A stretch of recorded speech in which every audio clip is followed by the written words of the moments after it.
A man and woman killed over the weekend, victims of road rage. The horror of it all, and had they not hit him, they'd have hit somebody else. New at 9, a heartbroken friend talks to Fox 13 News about the lives that were taken.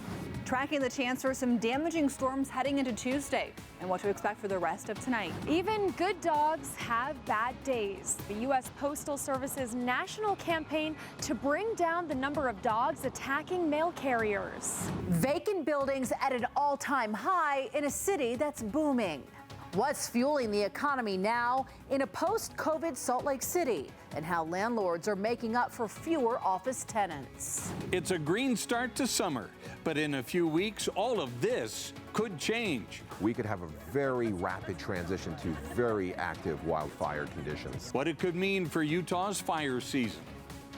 Live from Utah's news leader, Fox 13 News at 9 starts right now. We are seeing an increase in the number of road rage incidents in Utah. Fox 13 News reporter Emily Tenser live in Layton tonight, reporting on 2 incidents in the state, both happening within the past 3 days.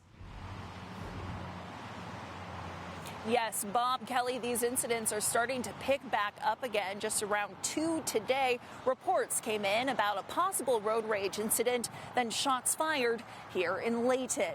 It happened here along I-15 in the northbound carpool lane between Hillfield Road and Antelope Drive near the Layton Hills Mall. Utah Highway Patrol says this incident was between a motorcyclist with a passenger in a gray small compact car. The rider of the motorcycle is the shooter.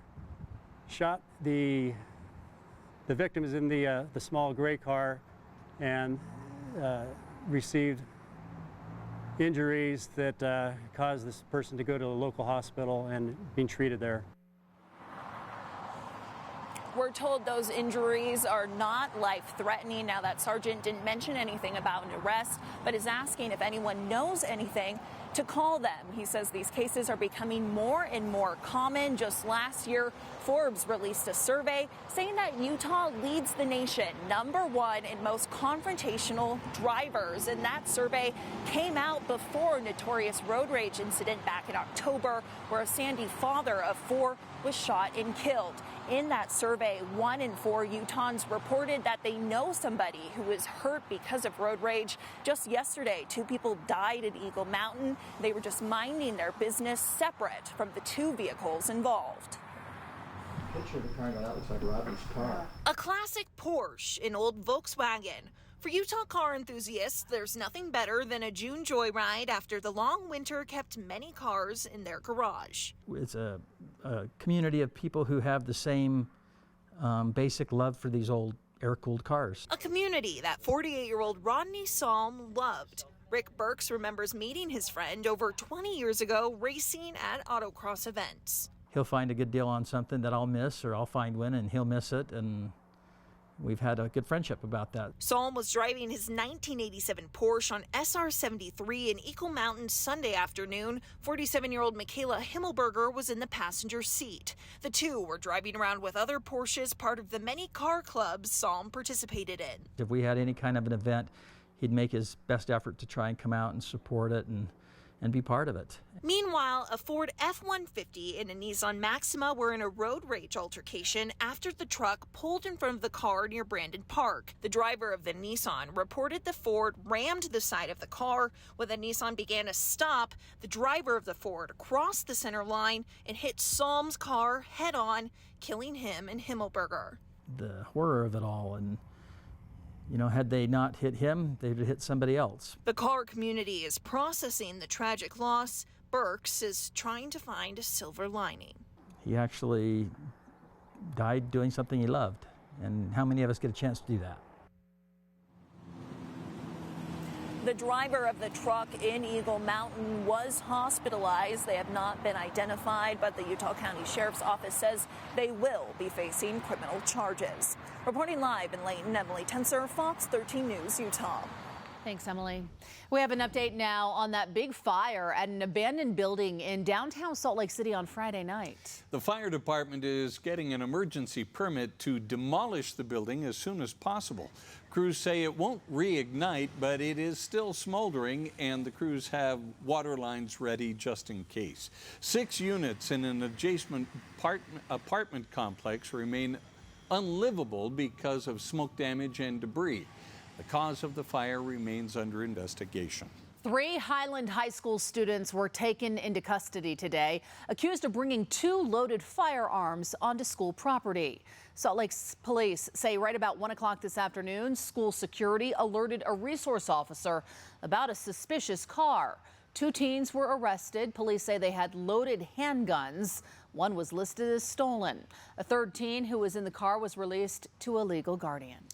A man nearly drowned at Gunlock State Park yesterday morning. While rescue crews were en route, 2 off-duty first responders pulled the man out of the water and started CPR as the man was unconscious and not breathing. That man was then flown to the hospital in critical condition. Dameron Valley Fire and Rescue say this was the second incident in the falls or at the falls over the weekend. Saturday, they responded to someone falling on slippery rocks. Well, many of us consider the people who deliver our mail our friends, but to our pets, the postal carrier might be their worst enemy. Fox 13 News reporter Jenna Bree shows us how the Postal Service is trying to bring down the number of dogs attacking their carriers. Tom Patton has been a letter carrier for the U.S. Postal Service for 22 years. All the people on my route have been so good to me for many years and, look after me. And I've made great friends on my route, and I love it. Despite being on the same route for the last 16 years, dogs still bark at him as if he were a stranger. I used to live in this neighborhood, and I delivered mail to my own house, and my dogs, not knowing that it was me, would actually become somewhat aggressive when they would never do that to me, if I was just around the house. This week is USPS's National Dog Bite Awareness Week. According to the Postal Service, more than 5,300 employees were attacked by dogs while delivering mail in the last year. Patton says in Utah alone, there were 38 dog bites. We get a lot of carriers attacked and bit by dogs that have never bit anybody, or the owner says that they would never bite anybody, and it happens all the time. USPS suggests 3 ways that pet owners can avoid their dogs from harming mail carriers at delivery time: keeping your pets indoors or behind a fence, away from your front door or in another room, or on a leash. We've had carriers go up on porches, and the front door will be open but the screen door closed. But once we get up there, those dogs will literally come through the screen to try to attack us. Patton says carriers are trained not to startle, pet, or feed dogs, and they need owners to do their part to make sure their mail is always delivered safely. We all just, at the end of the day, want to go home to our families safe and sound. In Salt Lake City, Jenna Bree, Fox 13 News, Utah. You got to keep the mail carriers safe. Did you notice the shorts? They need Nice it, shorts. especially when they're walking house to house That's right now, right. Allison. That's right. So temperatures tomorrow still close to 90 degrees. Right now, we're still tracking some storms mainly through Tooele County. A beautiful evening here in Salt Lake. Right now, you can see still some colors in the sky. 75 degrees currently in Salt Lake, Ogden, and 74 in Provo. Right now, as I mentioned, still tracking a cell moving through Tooele County south of I-80 right now. So we'll get some brief gusty winds, some lightning, some heavier rainfall as that passes and then begins to die down. Central Utah, rather dry right now. Same thing across southern Utah. We're seeing a few sprinkles mainly near the Nevada border. But we head into tomorrow. We've got temperatures when you wake up close to 60 degrees for Salt Lake, Ogden, and Provo. And then our UV index for tomorrow, whether you're working outdoors, if you're a mail carrier, it's very high for tomorrow. So you'll want to wear that sunscreen too. And if you're sending your kids out to summer camp, they'll be outside for several hours. Something to keep in mind. Plus, tomorrow we do have some strong storms in the forecast, especially for northwest Utah, where we could see some microburst winds coming up. For them to have this building. There's been a lot of excitement. It was demolished after the Magna earthquake 3 years ago. But soon, students at one junior high will get a brand new building to attend school. How the Granite District is getting a big helping hand. We're down about a third of the usual office workers that would be commuting into the downtown area. Plus, we're still seeing a lot of empty office buildings in downtown Salt Lake City compared to pre-COVID. What some of these complexes are being turned into and why the downtown economy is still staying strong. While we all hope to get a Major League Baseball team or NHL team here in Salt Lake City, another professional sports team coming to Utah.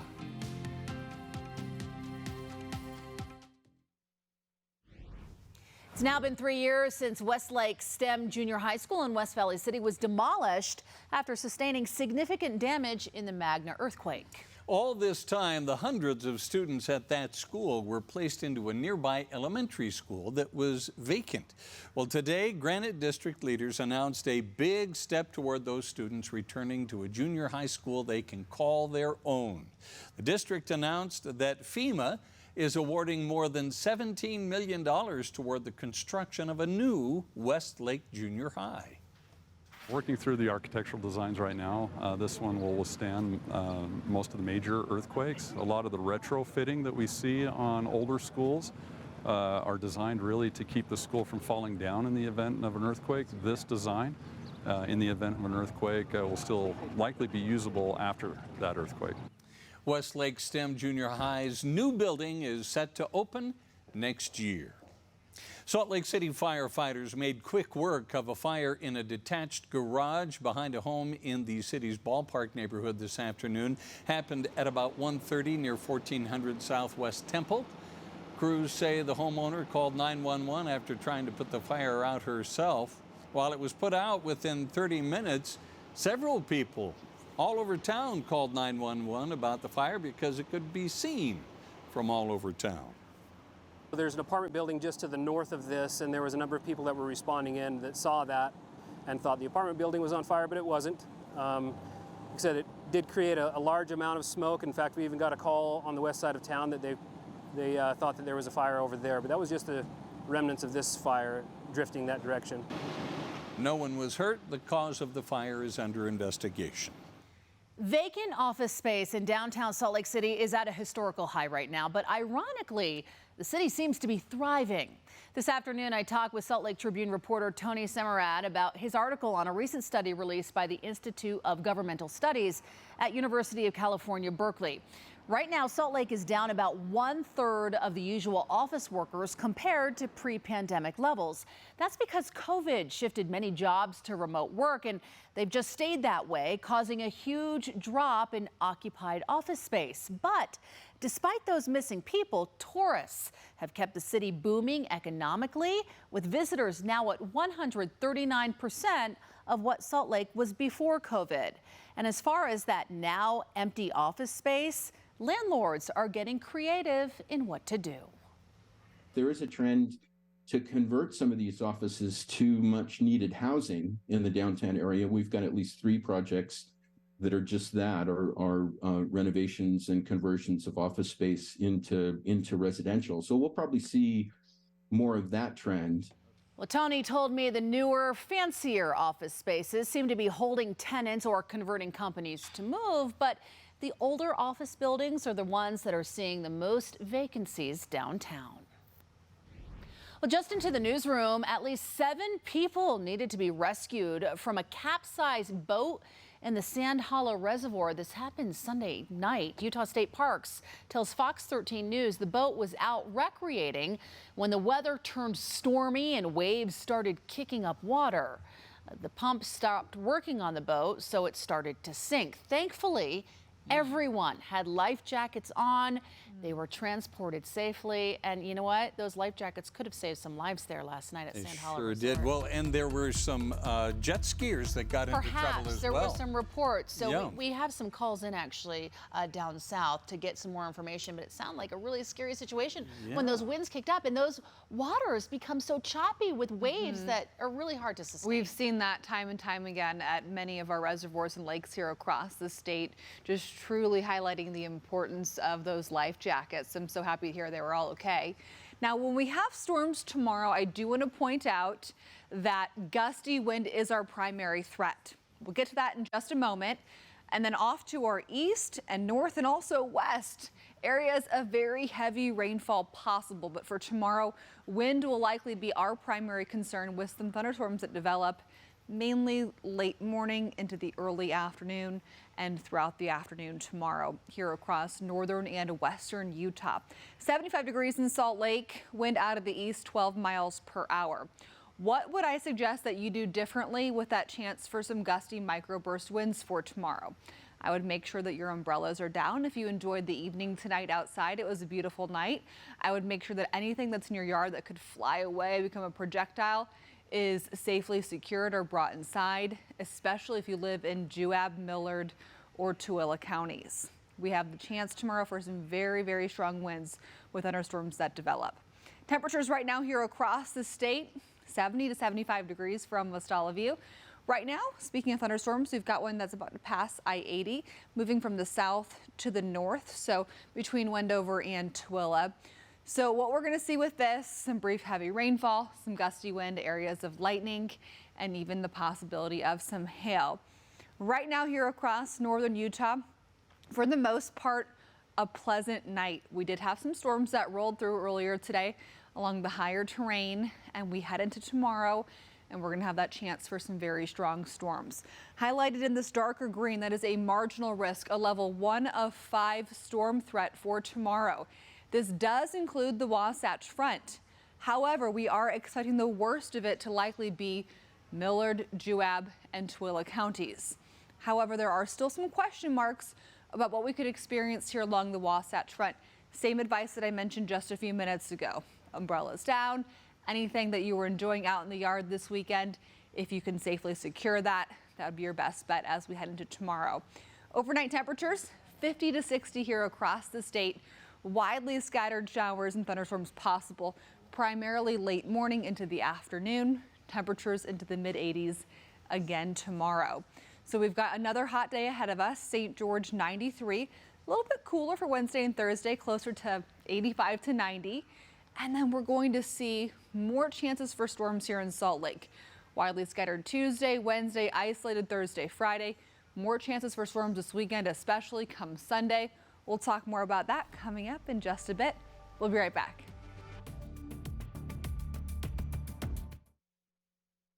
Welcome back, everyone. In national news this evening, authorities removed the bodies of 3 men today from the site of the collapsed apartment building in Davenport, Iowa. Teams recovered the remains of 60-year-old Daniel Preen, 51-year-old Ryan Hitchcock, and 42-year-old Brandon Colvin Sr.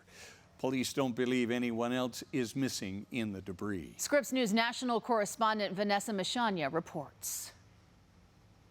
I just don't have a place, and I lost everything. I have a job. I don't have work clothes. You know, it just sucks. It's been just over a week since a 6-story apartment building partially collapsed in Davenport, Iowa, and residents are preparing to fight for justice in the courtroom. Dana Feuerbach, a tenant of the so-called Davenport, is suing the building's owner, the city, and the engineers and contractors who worked on the structure. Her complaints alleges they all knew the building was deteriorating but intentionally kept residents in the dark. The lawsuit notes additional suits are likely on the way as tenants continue to process the horror they witnessed just days ago. When I checked out of my door and down the hall, I saw some apartments had water coming out from under their doors. There was a lot of dust and debris. Although my apartment seemed okay, I'm hoping they bring my dog out and that she'll come back out to me. She's my world. Police confirmed Monday 3 bodies have been recovered from the debris and no others are thought to be missing. This after authorities initially reported no fatalities immediately after the collapse. 8 others were rescued from the site and 1 was hospitalized with injuries. So far, our community has rallied around these families. Okay, continue to honor those families, continue to respect the families and what we do and how we act accordingly, and keep them in your thoughts and prayers. The incident has displaced dozens of residents from the 80-unit complex. The exact cause of the collapse is still unknown. But some tenants told local media after the collapse they experienced problems with utilities and noticed damage to the property that posed a risk to residents. Just days before the building crumbled, an engineer's report issued an ominous warning, suggesting the west wall looked, quote, ready to fall imminently. Documents obtained by the Associated Press show city officials and the property owner were made aware of these dangers, but still did not evacuate the building. But that's not even right. $400 for this, that don't even make sense. The owner of the apartment building has been fined $300 plus nearly $100 in court fees for not keeping the property safe, sanitary, and structurally sound on the date of the collapse. Protesters are calling on officials to thoroughly search what's left of the building before plans to demolish the site move forward. Vanessa Mishania, Scripps News. Federal investigators spent the day hiking to the site of a plane crash in Virginia that killed 4 people. They're trying to figure out what caused the business jet to veer off course and slam into a mountain. Investigators are expected to be on scene for at least 3 to 4 days. Wildfires continue to rage through parts of Canada. More than 16,000 people have been evacuated from their homes in Nova Scotia. More than 25,000 acres have burned and at least 200 structures have been damaged. The fires are also triggering air quality alerts here in the U.S., impacting millions of Americans from the Midwest to the Northeast. We could have a very rapid transition to very active wildfire conditions. First it was a long winter, then it was flooding, now it's fires. How a record snowpack here could make for a risky fire season. Calling 4 different instances of gun violence this weekend unacceptable here in downtown Salt Lake. Chief Mike Brown addressing the issue and asking for the public's help. The Utah Attorney General is joining with nearly 24 other AGs from across the country in pushing the U.S. Senate to pass legislation that would impose harsher penalties on fentanyl. His office tells us why. There's one man being given the power to come up with a plan to save the Great Salt Lake. Today, he went before a legislative committee. How did RSL go from losing to the worst team at home and then beating a tough team in Austin on the road? Head coach Pablo Mastroeni will tell us.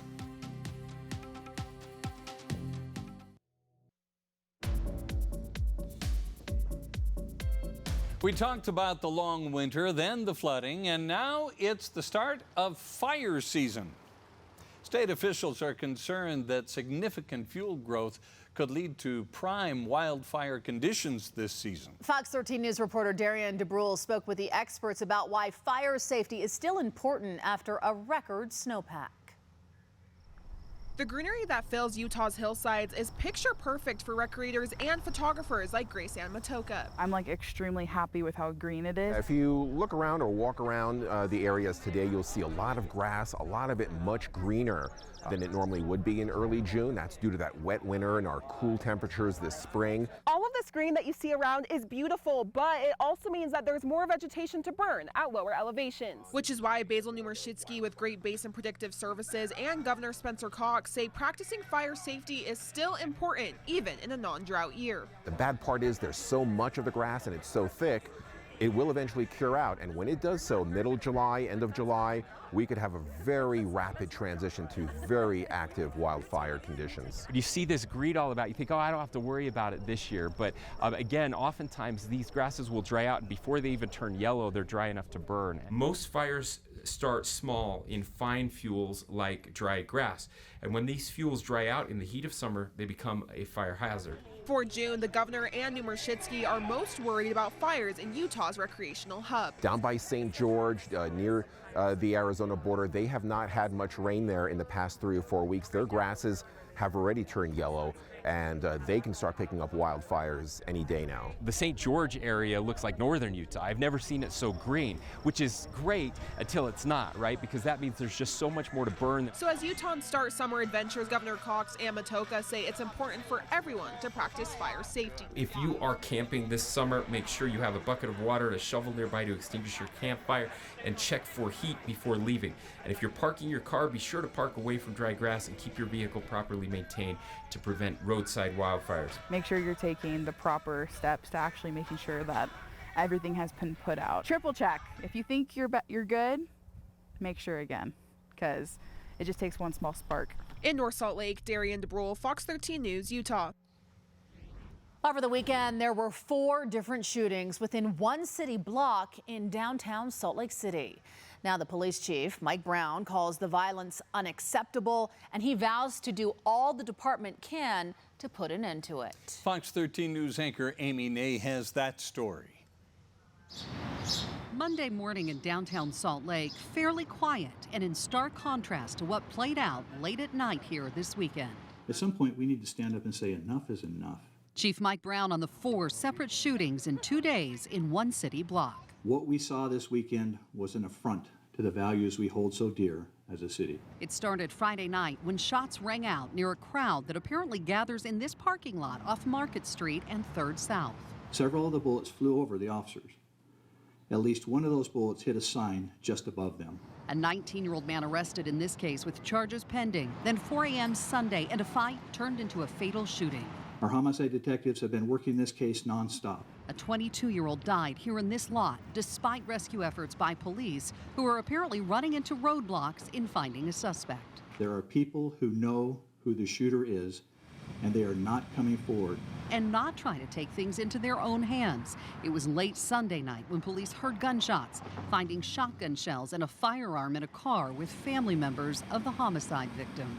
Charges in that case pending. The 4th incident happened early this morning, just after midnight, when officers learned about a shooting near 300 South Main Street. A 27-year-old man shot in the hand, 2 suspects being sought.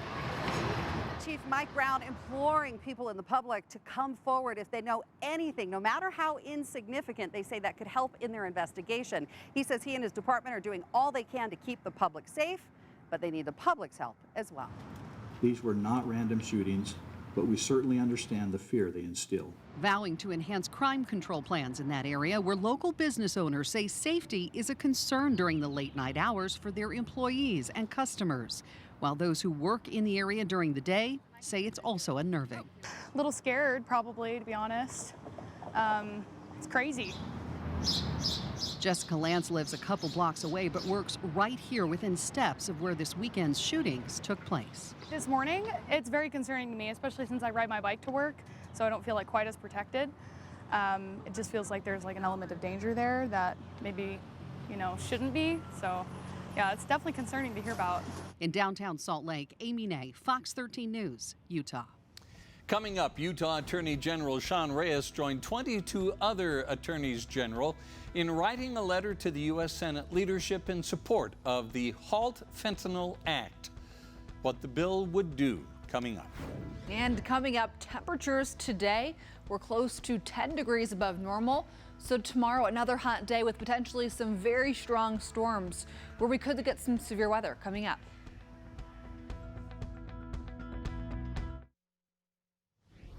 Utah Attorney General Sean Reyes is joining nearly 24 other AGs across the country, hoping to place stiffer penalties on the possession, distribution, and manufacturing of fentanyl. Fox 13 News reporter Chris Arnold spoke with the AG's office about why they're pushing the U.S. Senate to pass legislation.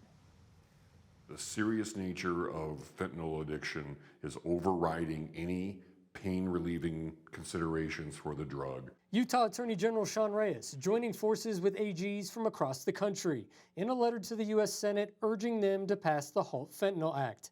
HALT standing for Halt All Lethal Trafficking when it comes to fentanyl. I think fentanyl's on a temporary Schedule 1, and this bill would permanently make fentanyl a Schedule 1 drug. According to numbers from the Utah Department of Health, fentanyl deaths doubled from 53 in 2019 to 120 the following year. The number of seizures of fentanyl pills by law enforcement has also sharply increased.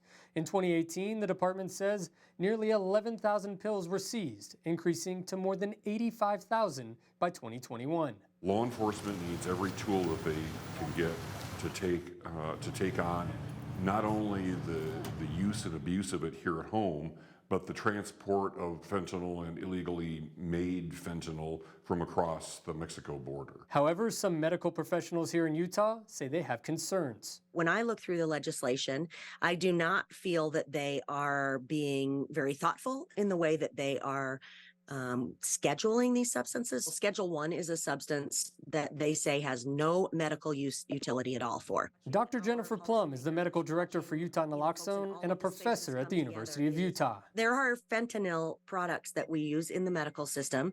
There are some that have been identified. Dr. Plum says Utah has gone from 4th in overdose deaths in 2012 to 42nd as of 2021. She says this piece of legislation is not the right proverbial hammer for the toolbox. It's going to take healthcare. It's going to take public health. It's going to take the criminal justice system. It's going to take the treatment and support folks. What it's not going to take is an increased punishment angle. The HALT Fentanyl Act has made its way through the U.S. House of Representatives. The AG's office tells me they hope the U.S. Senate will pass it as soon as possible. Now, I did also reach out to the U.S. Drug Enforcement Administration earlier today, but they said they don't comment on pending legislation. On the Hill, Chris Arnold, Fox 13 News, Utah. Coming up, we have an update on a new Great Salt Lake commissioner. What happened today on Utah's Capitol Hill? Coming up in sports, we'll tell you about a new professional volleyball league coming to Utah. And it was game 2 of the Stanley Cup Finals. Could Vegas go up 2-0? Or would Florida even the series? The highlights are on the way. The Utah legislature could consider a special session to update election laws. It's because of the timeline for Congressman Chris Stewart's resignation. He hasn't given Governor Cox an exact date yet when he'll leave office. Depending on how that shakes out, it could be tricky to schedule primaries and the general election. That's what we need to decide. We're working closely with the legislature as well so that we're all aligned on this. Yes, I don't want to leave this seat open any longer than we have to. That's what's driving all of this conversation is we want Utah to be represented. We want Utah's 2nd district to be represented. And so making that vacancy as short as possible is important to all of us. So we are aligned in that. If we have to change the law to do that, we're willing to call them into special session. There could be dozens of candidates who jump into the race to replace the congressman who is leaving office to help his wife with her health issues. We have an update now to a story Fox 13 News reported last week. A Provo judge has issued a ruling in a lawsuit over a controversial proposal to dredge Utah Lake and then build islands on it. Lake Restoration Solutions sued after Utah's Division of Forestry, Fire, and State Lands rejected their application. And the judge sided with the state and says they followed proper administrative procedures. But the judge sided with the company in allowing them to continue to litigate the conclusions the state made. That means only part of the lawsuit will continue. Any plan that we come up with has to be adaptive because the changing circumstances on the lake fluctuates. The Great Salt Lake has a new advocate on Utah's Capitol Hill. Today, a Senate committee confirmed the nomination for a powerful new position to help save it. Fox 13 News political reporter Ben Winslow has more. Brian Steed may have one of the toughest jobs in Utah government. He's tasked with saving the Great Salt Lake. The challenges facing the Great Salt Lake are real. The Great Salt Lake hit its lowest point in recorded history last year, setting off alarm bells. It presents an ecological crisis with harms to our water supply, wildlife, and public health with toxic dust storms and billions in impact to Utah's economy. To help address it, the state legislature created the position to come up with a plan to save the lake. It's an incredibly powerful post. The Great Salt Lake Commissioner can override decisions made by state agencies if it means protecting the lake. At his Senate confirmation hearing on Monday, Steed promised to be collaborative. There are dozens of stakeholders that care very passionately about the lake for very different reasons. We have to make sure that they're at the table and are heard, and that they perceive themselves to be part of the solution and not on the menu. Steed tells me that means bringing environmentalists and farmers to the same table. And I think a lot of agricultural producers feel like, oh gosh, well, does this mean they're coming for my water? And the reality is, we need to work with agriculture to make sure that we can find solutions for the Great Salt Lake. Aye. Any opposed? He won a unanimous vote to advance his nomination to the full Senate, even winning over skeptics. We've had kind of a haphazard approach. So, I mentioned I'm not 100% sure that we needed the position, but I do think there's a lot of good things he can do. I think he's going to make an excellent first commissioner around this, where we've created kind of an advocacy for the lake, where I don't think we had that 10 years ago. Utah's governor was pleased to hear of the unanimous vote. Everybody's working on this, but they're not working on it as coordinated as it could be, and he's going to help us do that. So this is a good day for Utahns. It's a good day for the Great Salt Lake. The good news is the Great Salt Lake is up about 5 feet from its historic low, thanks to that amazing winter and record snowpack that we've experienced. But it is still about 4 feet below what is considered a healthy range. We are so very excited about the water we've had, and we're not in the crisis mode that we really saw ourselves trending into last year. That being said, we are going to have to see some changes. We are going to have to be more conscientious about the water we use. On the Hill, Ben Winslow, Fox 13 News, Utah. Well, rain showers kind of across the state coming and going, certainly again helping our water levels throughout the state, Allison. Just 4 more feet to go in the Great Salt Lake and it'll be full again, you know. Well, Can you do anything about that, So Allison? close yet so far. Yeah, that is much easier said than done. I know whenever I FaceTime my parents when I'm outside with the dog and they're like, your lawn's looking really good. I'm like, this winter really just set us up for success, especially in our shaded areas. And of course, it helped getting rid of the non-functioning grass. 75 degrees here in Salt Lake City. I'm sure many of you are in that same boat where you are enjoying the fruits of what was a very great winter. But of course, I want you to stay prepared for what could be a bad fire season like you heard earlier in the hour. Our report from the governor just suggesting and letting people know that you can't let your guard down as far as safety goes, especially as you get out and do some camping heading into the next couple of weekends and months. We've got still some storms in the forecast. So if you're also going to be heading out and you're going to be in an area without cell phone service, no, there is the chance for some strong storms to be developing into tomorrow and then into Wednesday. Still some more thunderstorms possible. Right now we're tracking a storm that's moving right over I-80 between Wendover and Tooele. We are not seeing anything severe warned here in the state today like on Saturday. That was quite the storm that rolled through the Salt Lake Valley midday. We're going to see a chance for some isolated storms through about 2 a.m. So if you hear some rumbles of thunder or some rain on your roof tonight, the pitter patter, hopefully it'll help you sleep and not cause any problems. Unlikely 3 a.m. through about 11 o'clock tomorrow. Getting into lunchtime is a better chance for some storms to develop. So the latest information has our best chance for storms for Salt Lake, Provo, and Ogden noon through about 9 o'clock tomorrow. Right, for Ogden, here's this yellow line. You could see a couple of peaks at about 2 p.m. and 4 p.m.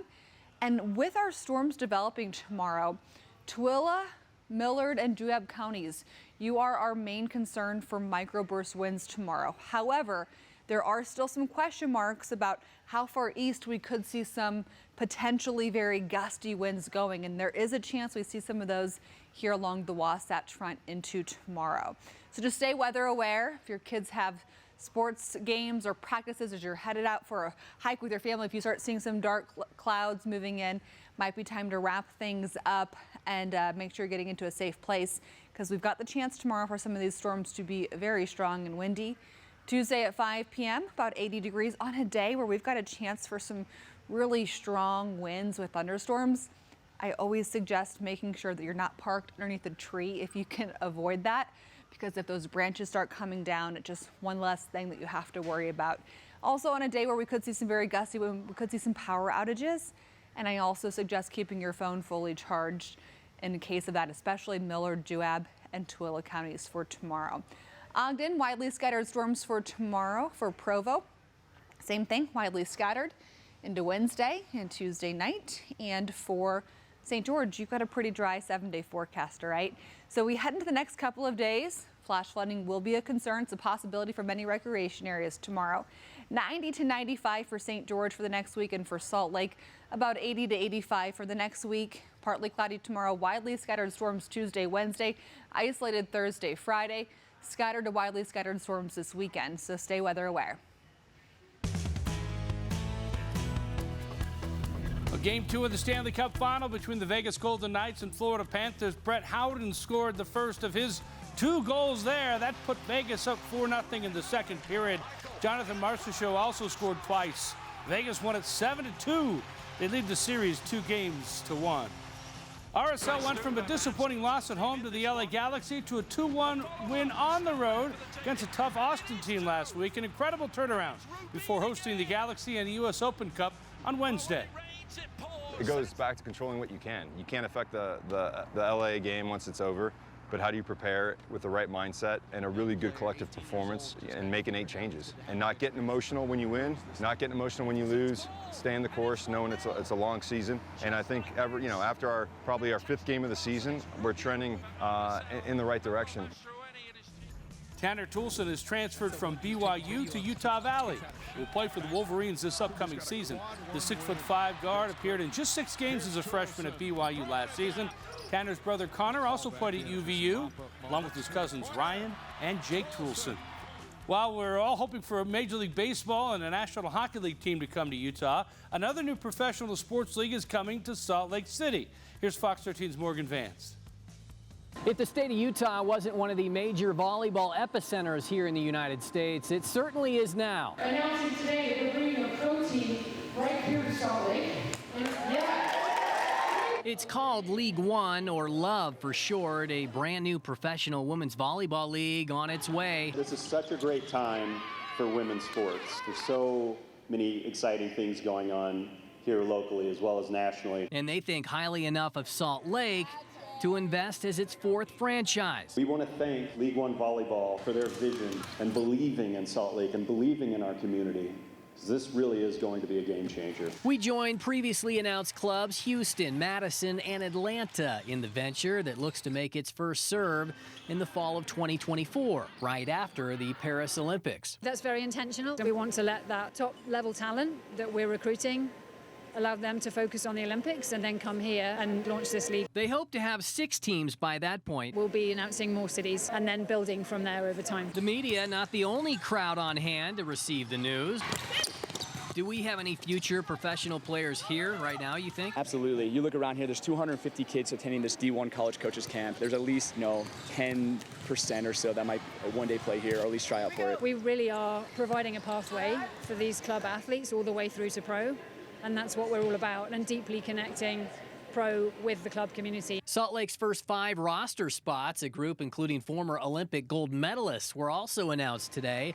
Other things like a head coach, club name, and venue will all be unveiled later. It's going to be an ignition moment for all these young athletes. Kids are going to be just falling in love with the sport even more. From Sandy, Morgan Vance, Fox 13 Sports. I say bring on all the sports. Volleyball, I do too. Frisbee, or disc golf, whatever. Frisbee golf, yeah. Soccer, we'll take it all. Rugby, bring it on. We like the highlights. Keep them coming. Thanks, Jeff. We'll be right back.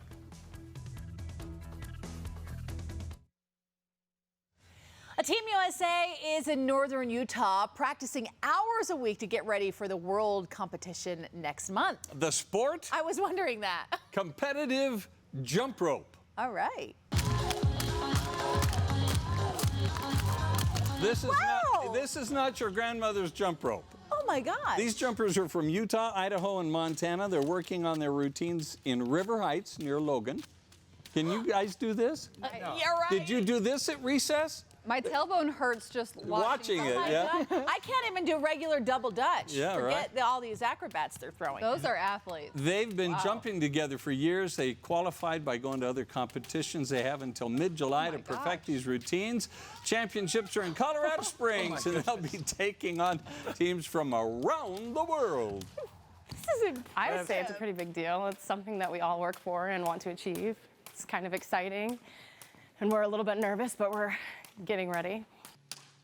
Now she's just showing off, doing the interview while she's... Anyway, Budge says after Worlds, she'd like to jump full-time, as if she isn't now, possibly with Cirque du Soleil. It is entertaining to watch. Oh my gosh. And breathtaking. Professional jump rope. Yes. Right? Bring it on. So there you cool. go. It's impressive. Quick Cast is next.